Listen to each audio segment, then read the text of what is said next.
Chris Curtis takes issue with Dominick Cruz and the way he commentated his fight over the weekend.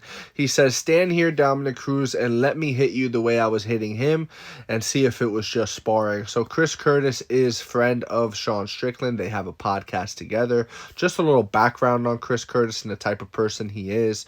I left a comment on a social media page where it wasn't even his page or anything like that. And it was just stating my opinion, and he disagreed with me.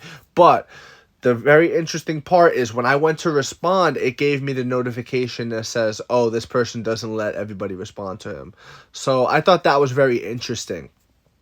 Very interesting that you're the type of person that will respond to others, but you don't let them respond back to you.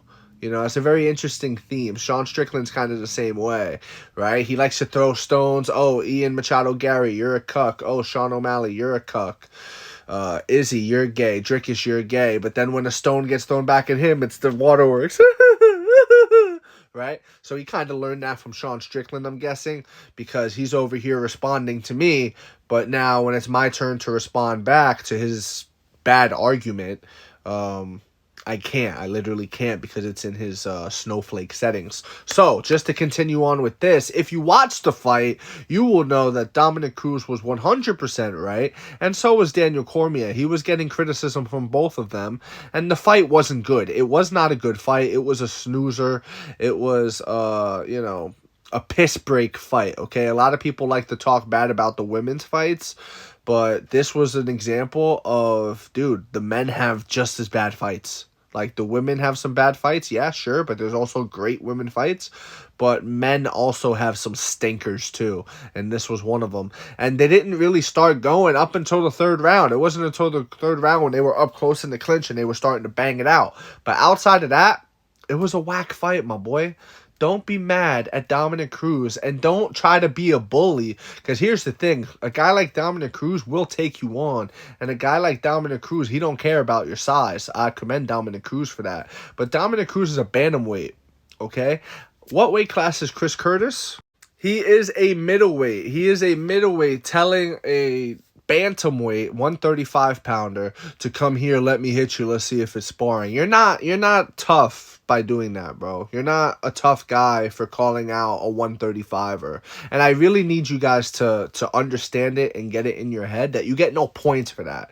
You get no points for coming on here and trying to intimidate or stuff like that. I don't know what the deal is with these new martial artists, but the old martial arts way of leave your ego at the door and things like that, that seems to have died now. Because now you got guys who you can't even commentate and give your opinion on their fight and say how you feel. That's all Dominick Cruz was doing. He was just saying how he feels watching that fight, which is how a lot of people felt. Because again, it was a shitty fight. It was a stinker. And it was the modern day version of Ambien. You watch that Chris Curtis fight for the first 2 rounds, and you was sleeping like this. Getting that good REM sleep. Oh yeah, that deep sleep. That's how boring it was, okay? So overall, this video is just to highlight the goofiness of Chris Curtis. And yeah, bro, if you don't want the commentators putting you down, then give them something to big you up for. Give them something, a reason to big you up, because all they do is talk about what they see.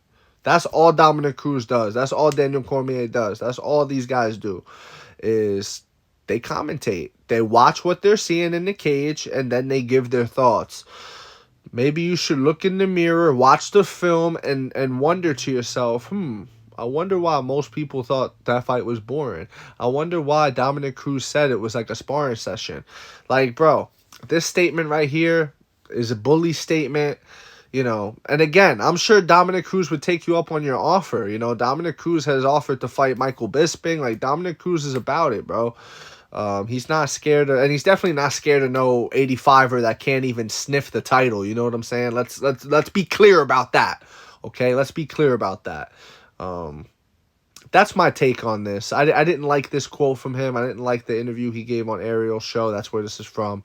And let me know if you guys agree with me, disagree with me. Also, if you disagree, say why. Don't just put disagree. This whole platform of mine is to encourage discussion and things like that. So why do you disagree? Offer your perspective, okay? There's more than one perspective out there. Offer yours. So if you agree, disagree, it doesn't matter. Join the discussion and please follow for more. You are appreciated. Thank you.